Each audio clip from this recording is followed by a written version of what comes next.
అనబేరి ప్రభాకర్ రావు గారికి,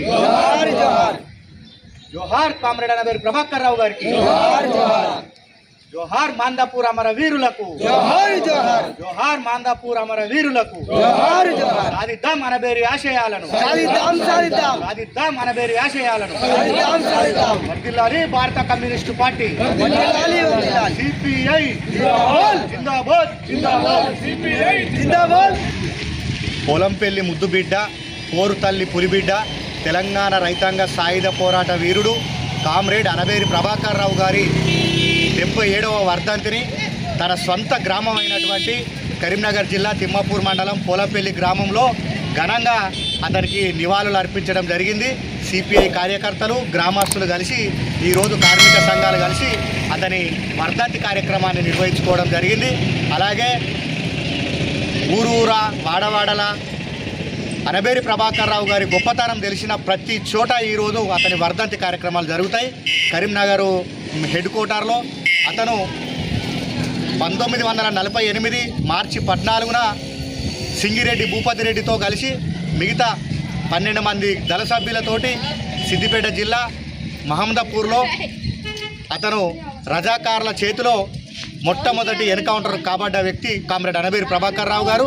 మరి అతను పొలంపల్లిలో భూస్వామి కుటుంబంలో పుట్టి 100 ఎకరాల భూమిని కూడా పేదల పక్షాన కొట్లాడడానికి ముందడుగు వేసి తెలంగాణ సాయుధ రైతాంగ పోరాట పిలుపుని అందుకొని అతను దళంగా ఏర్పాటు చేసి దళాలకు శిక్షణ ఇచ్చుకుంటూ రజాకార్ల మీద తిరుగుబాటు చేసి నిజాం గుండెల్లో రైళ్లు పడిగించి హైదరాబాద్ సంస్థానాన్ని వదిలి వెళ్ళేంత వరకు అతని విరోచిత పోరాటం ఆగలేదు.